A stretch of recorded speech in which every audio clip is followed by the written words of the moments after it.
The crimson sky of dawn crept over the horizon as Beatrice Keller stood shivering on the auction block, her wrists bound with coarse rope that bit into her skin.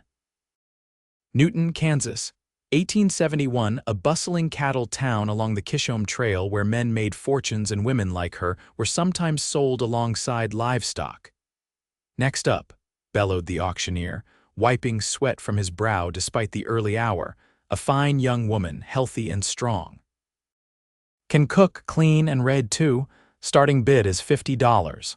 Beatrice's cheeks burned with humiliation. Just 3 weeks ago, she had been a school teacher in Cincinnati with dreams of independence. Now, after her uncle's treachery, she was property to be sold to the highest bidder. She kept her gaze fixed on the distant plains, refusing to meet the hungry eyes of the men crowded below. At the back of the gathering, Bryce Norwood leaned against a hitching post, his weathered Stetson pulled low over his eyes. The 26-year-old cattle rancher had come to town to buy supplies and perhaps a new horse, not a woman. Yet something in the straight-backed dignity of the woman on the block stirred something inside him. $50, called a portly man with yellowed teeth. 60.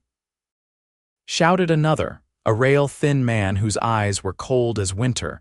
Bryce watched as the bidding escalated, his jaw tightening with each call.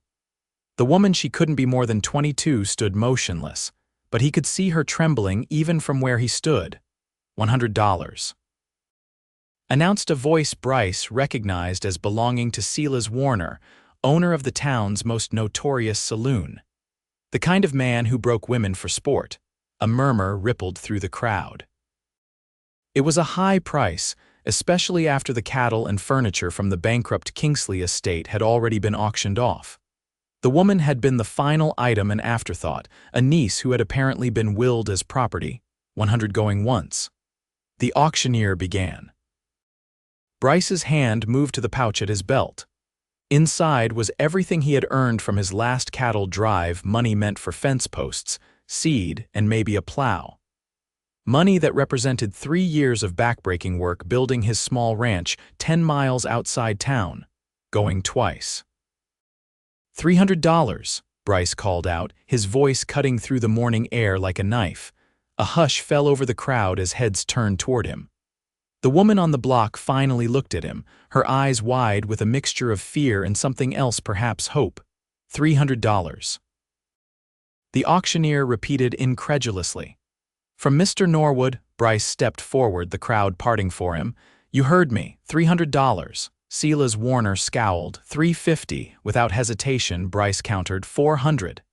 He met Warner's gaze with steel in his own. The saloon owner's eyes narrowed, calculating. Finally, he shrugged and stepped back. She ain't worth that much trouble. $400 going once, going twice, sold to Mr. Bryce Norwood. The auctioneer's gavel came down with a definitive crack. Bryce approached the auction block, aware of the whispers following him. He paid the clerk, emptying his pouch of nearly every coin he possessed, then climbed the steps to where the woman stood. Up close, he could see the intelligence in her hazel eyes, the proud set of her chin despite her circumstances. Her brown hair was tied back severely, but a few strands had escaped to frame her face. "Come with me, miss," he said quietly as an assistant untied her wrists. She hesitated, rubbing her chafed skin. "What do you intend to do with me?" Her voice was low but clear, with an educated Eastern accent. "Set you free," Bryce replied simply. "I don't hold with owning people." Disbelief flickered across her face. "Just like that, just like that." He offered his arm. "But first, let's get away from here." Beatrice stared at him for a long moment before tentatively placing her hand on his arm. Together they descended the steps and walked through the crowd, ignoring the curious and disapproving looks that followed them. They walked in silence until they reached Bryce's wagon at the edge of town. Only when they were seated side by side on the wooden bench did he speak again. "I'm Bryce Norwood. I have a small ranch outside of town." "Beatrice Keller," she replied, still rubbing her wrists. I don't know how to thank you, Mr. Norwood." "No need for thanks. No person should be bought or sold."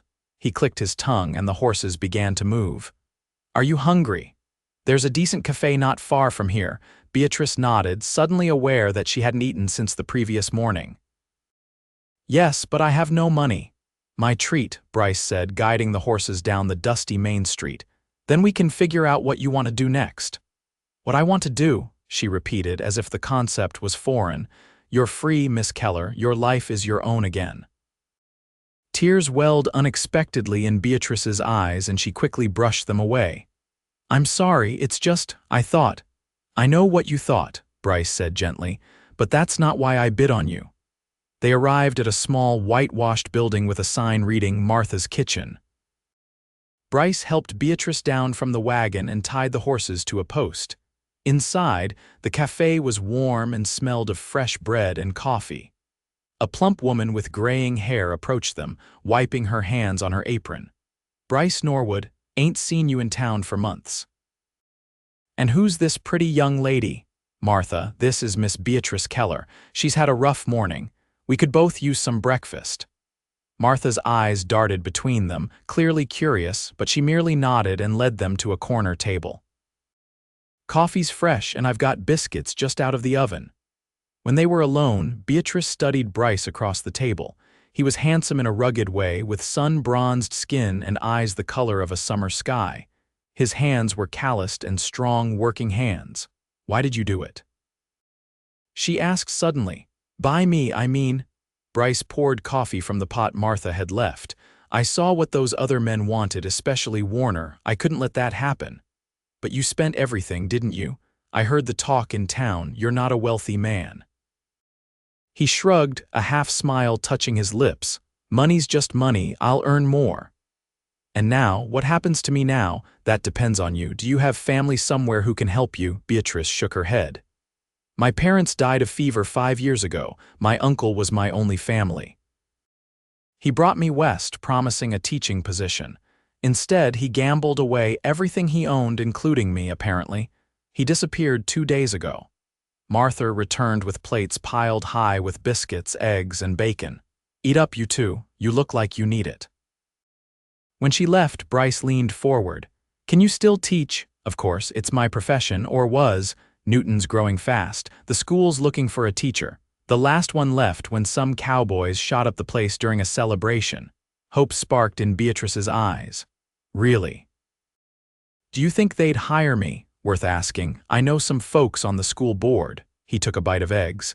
In the meantime, you'll need a place to stay. Beatrice's face fell.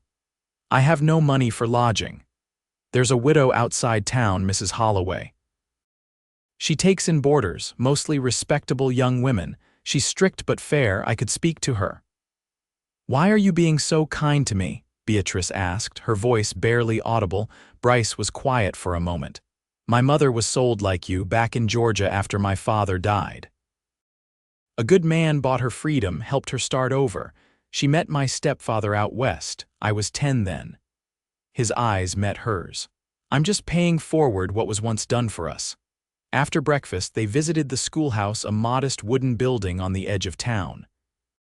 The school board chairman, Mr. Peterson, was coincidentally there, inspecting repairs to windows broken during the last Rowdy Cattle Drive celebration.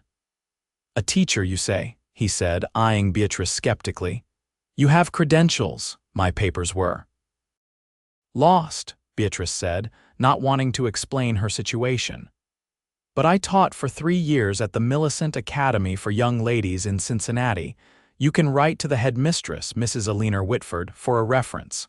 Mr. Peterson stroked his beard. We're desperate enough I'm willing to give you a trial period. Classes start in 2 weeks. Pays $30 a month with lodging stipend included. Beatrice could hardly believe her luck. Thank you, sir. You won't regret it. As they left the schoolhouse, she turned to Bryce, her face alight with excitement. I can't believe it. 2 weeks ago, I thought my life was over, and now.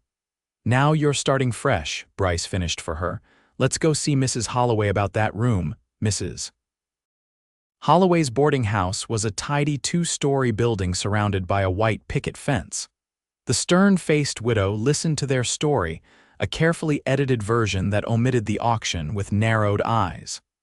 I don't usually take boarders without references, she said. But if Mr. Norwood vouches for you and you're to be our new school teacher. She named a reasonable monthly rate. No men allowed upstairs, no liquor, no coming home after 9 in the evening. Thank you, Mrs. Holloway. I'll abide by all your rules, Beatrice promised. The widow's face softened slightly. There's a trunk of women's clothes in the attic left by a boarder who passed last winter. About your size, I'd say. You're welcome to them. By late afternoon, Beatrice was settled in a small but clean room with a view of the prairie. Bryce waited downstairs while she changed into one of the donated dresses, a simple blue calico that fit better than the travel-stained garment she'd been wearing. When she came downstairs, Bryce stood, his eyes widening slightly. "You look rested," he said awkwardly. Beatrice smiled. "Thank you again, Mr. Norwood, for everything." "Bryce," he corrected. "And it was nothing." "It wasn't nothing," she insisted. "You spent everything you had to free a stranger." He shrugged, uncomfortable with her gratitude. "I should get back to the ranch before dark. But I'll check on you in a few days, make sure you're settling in." "I'd like that," Beatrice said softly. As Bryce drove his wagon back to his ranch that evening, he found himself thinking about hazel eyes and a brave face. He told himself he'd done what any decent man would do, nothing special about it. But the warmth in his chest suggested otherwise. The next 2 weeks passed in a flurry of activity for Beatrice. She threw herself into preparing for her new role, working with Mr. Peterson to develop lessons and meeting the families whose children she would teach. She found unexpected allies in Martha from the cafe, who invited her for Sunday dinners, and in Mrs. Holloway, whose stern exterior concealed a kind heart. True to his word, Bryce visited every few days, sometimes bringing small gifts, fresh eggs from his chickens, a jar of honey from his hives, or wildflowers he'd picked along the way. Each time, Beatrice found herself looking forward to his visits more than she cared to admit. On the Sunday before school was to start, Bryce invited Beatrice for a ride to see his ranch. Mrs. Holloway raised an eyebrow but gave permission when Beatrice promised to return before supper. The Norwood Ranch was modest but well kept. A small cabin sat on a rise overlooking a creek with a barn and corral nearby. Fields of wheat stretched to the east while cattle grazed on the western pastures. "It's not much," Bryce said as he helped her down from the wagon, "but it's mine. Paid for fair and square." "It's wonderful," Beatrice said honestly. "You've built all this yourself?" "Most of it. My stepfather helped with the cabin before he and Ma moved on to California." He led her to a shaded spot by the creek where he'd laid out a simple picnic. "Thought you might like to see what's beyond the town."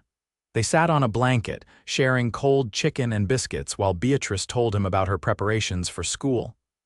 17 students, she said. Ages 6 to 15. It's quite a range to manage in one room.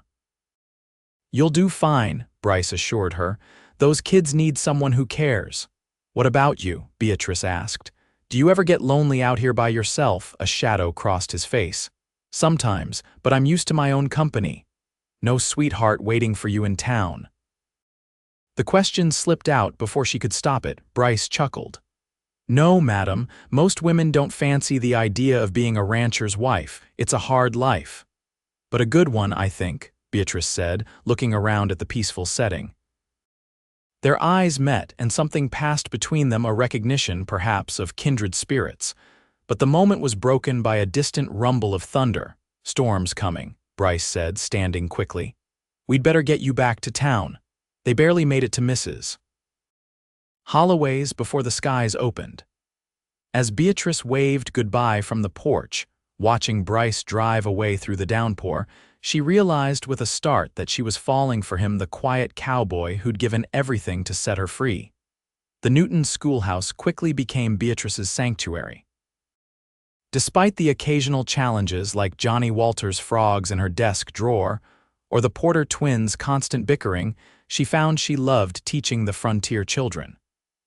They were eager to learn, appreciative of her efforts in a way her Eastern pupils never had been. Word spread about the new schoolteacher, and attendance grew. Parents began stopping by with gifts, jars of preserves, fresh vegetables, even a handmade desk that replaced the wobbly table she'd been using. Beatrice felt herself becoming part of the community in a way she'd never expected. Bryce continued his visits, though less frequently as autumn brought the harvest. When he did come to town, his first stop was always the schoolhouse or Mrs. Holloway's. They developed a comfortable friendship, though both were aware of the undercurrent that flowed between them. One crisp October afternoon, Beatrice was dismissing her students when she noticed a familiar figure leaning against the fence outside. She hurried through her closing routines, her heart quickening despite her best efforts to remain composed. "Mr. Norwood," she greeted him formally, aware of the curious eyes of departing students and their parents. "What brings you to town today, Miss Keller?" he replied with a tip of his hat and a barely suppressed smile. "Harvest's done. Thought I might offer you a ride to see the fall colors along the river." Several mothers exchanged knowing glances, which Beatrice pretended not to notice. "That sounds lovely. Let me get my shawl." The ride to the river was peaceful, the air crisp with the scent of autumn. The cottonwoods and oaks along the riverbank had turned gold and crimson, creating a tapestry of color against the blue sky. They walked along the riverbank, talking easily about their lives. Bryce told her about his childhood in Georgia, his family's journey west after the war, and his dreams for the ranch. Beatrice shared stories of her teaching in Cincinnati, her love of books, and her secret ambition to someday write stories of her own. "I've never told anyone that before," she admitted as they sat on a fallen log watching the river flow past. "Why not?" Bryce asked. "It seems frivolous, impractical." "Dreams aren't meant to be practical," he said. "They're meant to give us something to reach for." The sincerity in his voice made her really look at him. In that moment, with the golden light filtering through the leaves above them, Beatrice realized she'd never met anyone like Bryce Norwood. A man who followed his conscience regardless of cost. A man who treated her as an equal, valued her thoughts, and supported her dreams. "What are you thinking?" he asked, noticing her gaze. "That I'm very glad you were at that auction," she said softly. Bryce's expression grew serious. He took her hand, his calloused fingers warm against her skin. "Beatrice, I need to tell you something," her heart stuttered. "Yes. I didn't just happen to be at that auction. I heard about it in the saloon the night before. Heard Warner boasting about how he planned to buy Kingsley's niece. I couldn't stand the thought of it." He looked down at their joined hands. "I went there planning to bid on you." "You did," she whispered. He nodded. "I didn't have a plan beyond getting you away from Warner. I just knew I couldn't let it happen. So it wasn't chance." "No," his blue eyes met hers. "But everything that's happened since getting to know you, spending time with you, that's been the greatest stroke of fortune in my life." Beatrice felt tears prick her eyes. "Mine too." Slowly, giving her every chance to pull away, Bryce leaned forward and pressed his lips to hers. The kiss was gentle, tentative at first, then deepening as Beatrice responded, her hand coming up to rest against his cheek. When they broke apart, both were breathing faster. Bryce rested his forehead against hers. "I've been wanting to do that since the day I saw you standing so brave on that auction block. I've been wanting you to," Beatrice confessed with a small smile. They stayed by the river until the sun began to set, talking and sharing occasional kisses, building the foundation of something neither had expected to find in Newton, Kansas.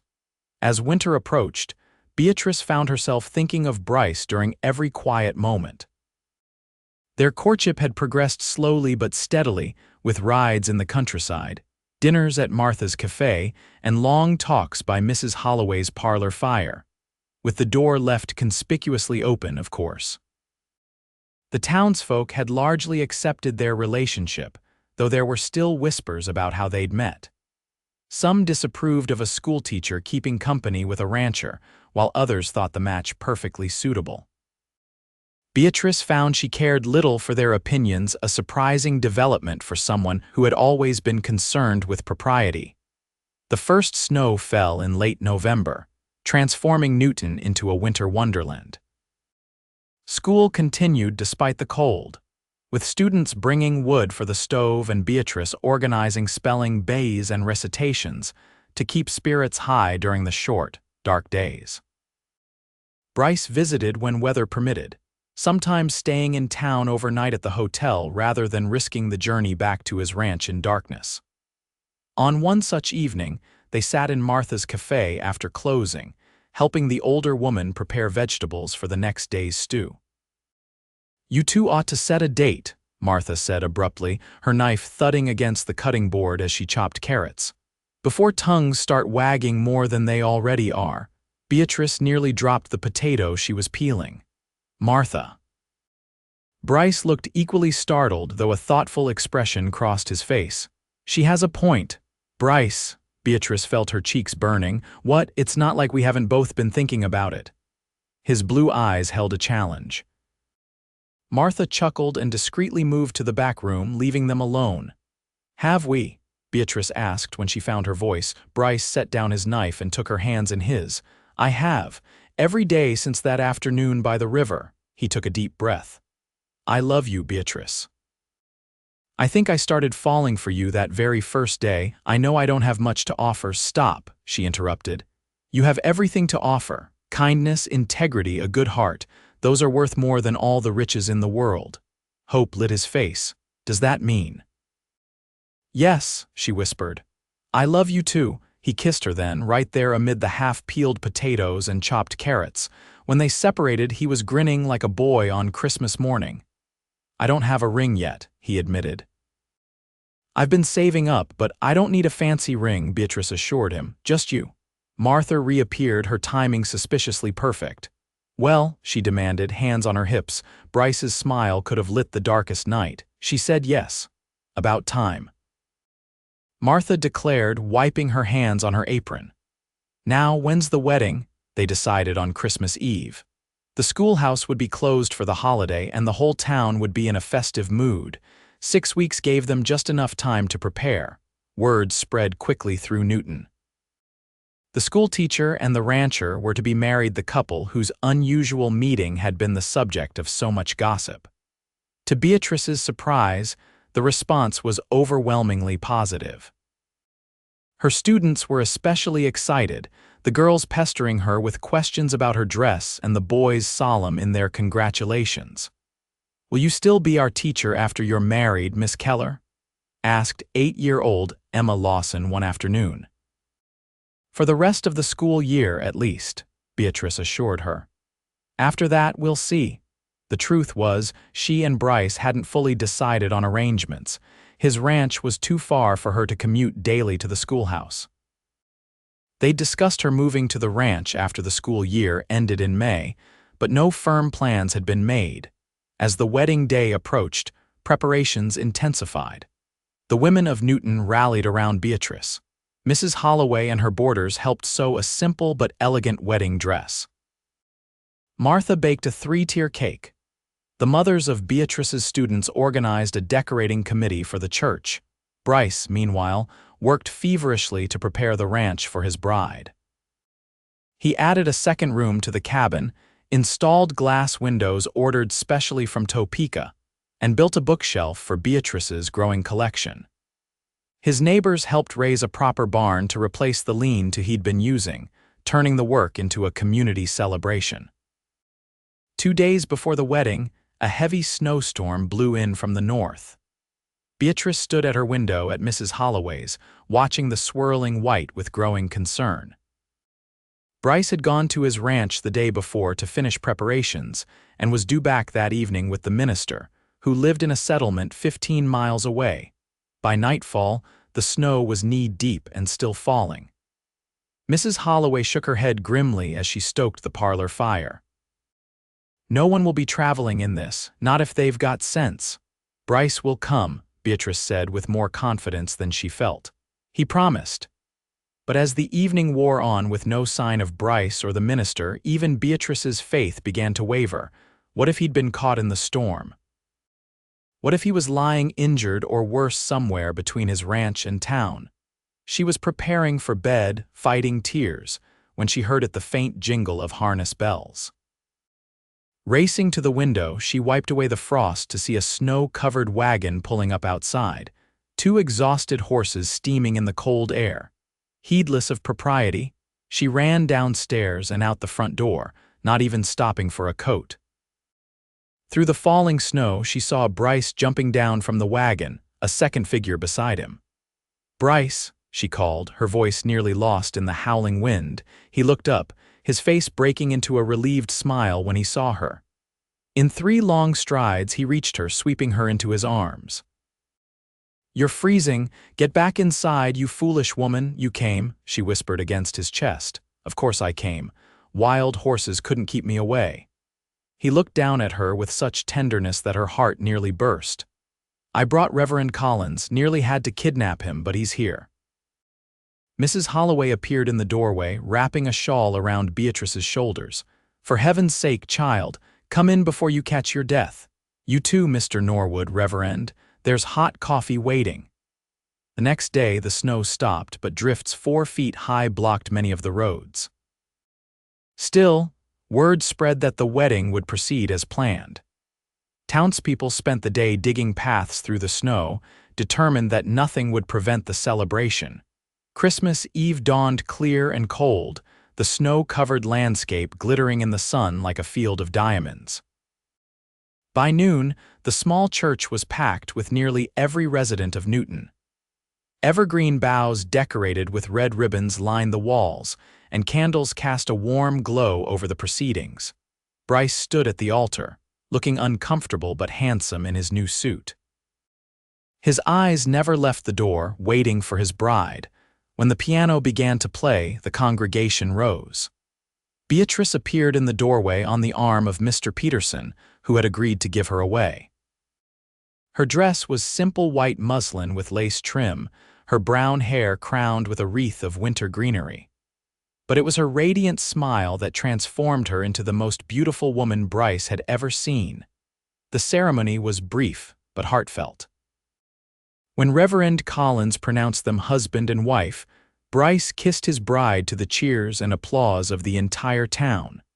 The celebration that followed in the schoolhouse lasted well into the night. There was dancing, feasting, and so much goodwill that Beatrice felt wrapped in the embrace of a family larger than she'd ever known. Even Mrs. Holloway unbent enough to share a glass of punch and a rare smile. Near midnight, Bryce led his wife to the wagon he'd prepared for their journey to the ranch. They would spend their wedding night in town at the hotel, a luxury Bryce had insisted upon, before traveling home the next day if weather permitted. As they prepared to leave the celebration, Martha pressed a basket of food into Beatrice's hands. "For tomorrow's journey," she said with a wink. "Can't have you starting married life hungry." Mrs. Holloway surprised Beatrice with a tight hug. "You've done well, child," she whispered. "He's a good man." Surrounded by well-wishers, they made their way to the hotel through streets lit by lanterns placed in the snow. Inside their room, the finest, the hotel offered, Bryce closed the door and took his wife in his arms. "Mrs. Norwood," he said softly, testing the name. "I like the sound of that." "So do I, Mr. Norwood," she replied, reaching up to touch his face. "So do I." Later, as they lay tangled in the hotel's clean sheets, Beatrice rested her head on Bryce's chest, listening to his steady heartbeat. "Do you ever think about how close we came to never meeting?" she asked. "If you hadn't been in town that day." Bryce's arms tightened around her. "I try not to think about it, but I thank God every day that I was there." "So do I." She propped herself up to look at him. "I'm going to spend the rest of my life showing you how grateful I am." "That's not why I did it," he protested. "I know." She smiled, tracing the line of his jaw with her finger. "That's why I love you." Spring came to Kansas in a riot of wildflowers and birdsong. The creek on the Norwood Ranch overflowed its banks with snowmelt, creating a temporary pond where ducks stopped on their migration north. The wheat Bryce had planted in the fall greened the fields, promising a good harvest come summer. Beatrice finished the school year as promised, riding to town each morning on the mare Bryce had given her as a wedding gift. The 10-mile journey gave her time to prepare her lessons and enjoy the awakening prairie. In the evenings, she returned to the ranch, where Bryce often met her halfway, eager to hear about her day. Their cabin, though small, had become a true home. Beatrice's books filled the shelves Bryce had built. Curtains she'd sewn hung at the new windows. On Saturdays, neighbors often stopped by, drawn by Beatrice's fresh bread and Bryce's easy hospitality. In May, as the school term ended, Beatrice surprised her students with a picnic by the river. Parents joined them, bringing food and blankets for an afternoon of games and swimming in the shallows. As Beatrice watched the children playing, a wave of melancholy washed over her. She would miss teaching more than she'd expected. "You could go back next year," Bryce said that evening as they sat on their porch watching the sunset. He'd noticed her quietness during dinner. "If you wanted to." Beatrice shook her head. "It's too far to ride every day, and besides," she took a deep breath, "I think we'll be busy with other things by then." Bryce looked at her quizzically, then his eyes widened as understanding dawned. "Are you saying?" Beatrice nodded, her hand drifting to her still flat stomach. "I think so. It's early yet, but—" With a whoop that startled the chickens in the nearby coop, Bryce lifted her from her chair and spun her around. "A baby, our baby," laughing, Beatrice held onto his shoulders. "Careful, I'm already dizzy enough in the mornings." He set her down gently, his face suddenly serious. "Are you feeling all right? Do you need to see the doctor? Should you be resting?" "I'm fine," she assured him, touched by his concern. "Women have been having babies since the beginning of time, you know. Not my wife, not my baby." His hand joined hers over her stomach. "Everything will be different now." As summer progressed, so did Beatrice's pregnancy. The morning sickness passed, replaced by a steady hunger that amused Bryce to no end. He took to bringing her wild strawberries and fresh cream, watching with delight as she devoured them. Their nearest neighbors, the Millers, had 5 children of their own and were a constant source of advice and hand-me-downs. Sarah Miller helped Beatrice prepare for the baby, showing her how to sew tiny gowns and knit soft blankets. The wheat harvest in August was bountiful, providing enough income for Bryce to hire 2 local boys to help with the ranch work. With Beatrice's condition advancing, he was determined to be near home as much as possible. "You're fussing," Beatrice told him one evening as he insisted on carrying water from the well despite her protests that she was perfectly capable. "I'm caring for my family," he corrected with a grin. "Get used to it." As autumn painted the prairie gold once more, Beatrice's former students often rode out to the ranch, bringing news from town and checking on their favorite teacher. They were fascinated by her growing belly, asking innocent but sometimes embarrassing questions that made Bryce choke on his coffee. "Miss Norwood," 12-year-old Tommy Jones asked seriously one afternoon, "how did the baby get in there?" Bryce nearly fell off his chair while Beatrice maintained her composure. "That's a question for your parents, Tommy. Now, who wants to help me gather eggs for tomorrow's breakfast?" The first snow of winter came early that year, dusting the ranch with white in mid-November. Bryce worked frantically to complete his winter preparations, aware that the baby could arrive as early as January. He stacked firewood higher than usual, filled the root cellar with preserved food, and reinforced the barn to house the livestock during storms. "You're building a fortress," Beatrice observed as she watched him work, her hand supporting her lower back. The baby had dropped lower recently, making it harder to find a comfortable position. "Just being prepared," he replied, hammering a board into place. "I don't want to take any chances with you 2 snowed in and needing something." Christmas that year was quiet but joyful. They exchanged simple gifts, a new hat Beatrice had ordered from Topeka for Bryce, a rocking chair he'd secretly built for her. They attended church in town, accepting congratulations and well wishes from the community that had become their extended family. As they drove home through the snowy landscape, Bryce reached over to cover Beatrice's hand with his. "Happy," she smiled, her face glowing in the winter sunlight. "Completely, are you?" "More than I ever thought possible." He squeezed her hand. "1 year ago today, we were getting married." Did you ever imagine we'd be here now with a baby on the way? I hoped, she admitted. From the moment you told me I was free, I started dreaming of a future, this future. The baby arrived during a January blizzard, of course. Bryce had ridden for the doctor as soon as Beatrice's pains began, but the worsening storm made the return journey treacherous. When they finally reached the ranch, Beatrice was already deep in labor, attended by Sarah Miller, who had trudged through snowdrifts to help. Bryce paced outside the bedroom door, flinching at each cry from within. The doctor had shooed him out, claiming men were more hindrance than help at births. So he waited, prayed, and occasionally pressed his ear to the door when things grew too quiet. After what seemed an eternity, a new cry pierced the air, thin and indignant but strong. Bryce froze, his heart pounding as the door finally opened. "Congratulations," the doctor said, wiping his hands on a towel. "You have a son, a fine, healthy boy." Bryce couldn't speak. He pushed past the doctor into the bedroom where Beatrice lay propped against pillows, a small bundle cradled in her arms. Her face was pale and drawn with exhaustion, but her smile when she saw him was radiant. "Come meet your son," she whispered. On legs that suddenly felt unsteady, Bryce approached the bed. Sarah Miller made room for him, patting his shoulder as she passed. "He's a beauty," she assured him. "Strong lungs, good color." Bryce sat carefully beside Beatrice, staring in wonder at the tiny red face peering from the blankets. The baby had a thatch of dark hair and a determined expression that reminded him instantly of his wife. "He's perfect," Bryce managed, his voice thick with emotion. "Would you like to hold him?" Beatrice asked. Terrified but eager, Bryce extended his arms.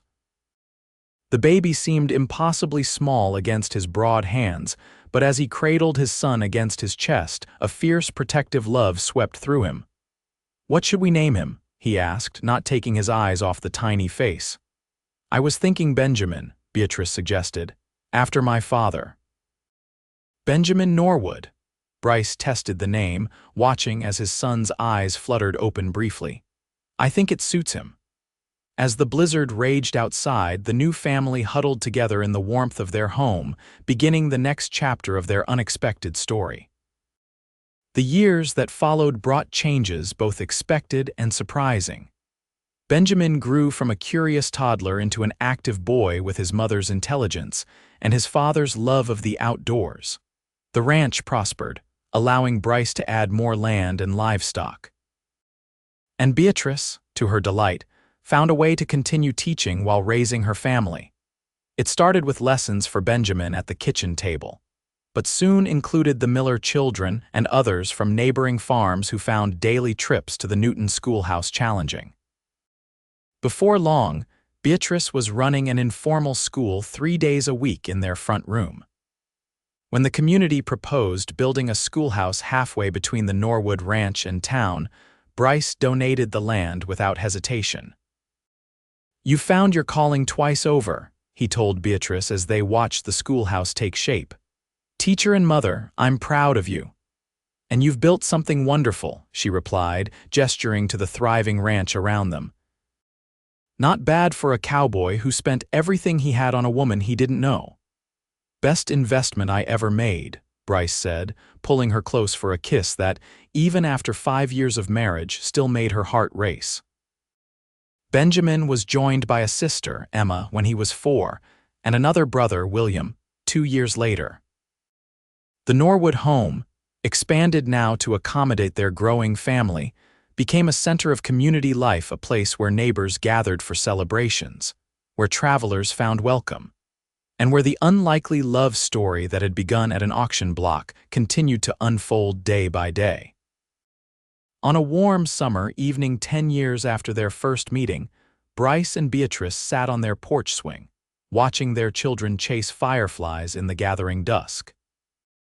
Benjamin, tall for his age, helped little William capture the glowing insects in a jar while Emma danced among them, her brown braids flying.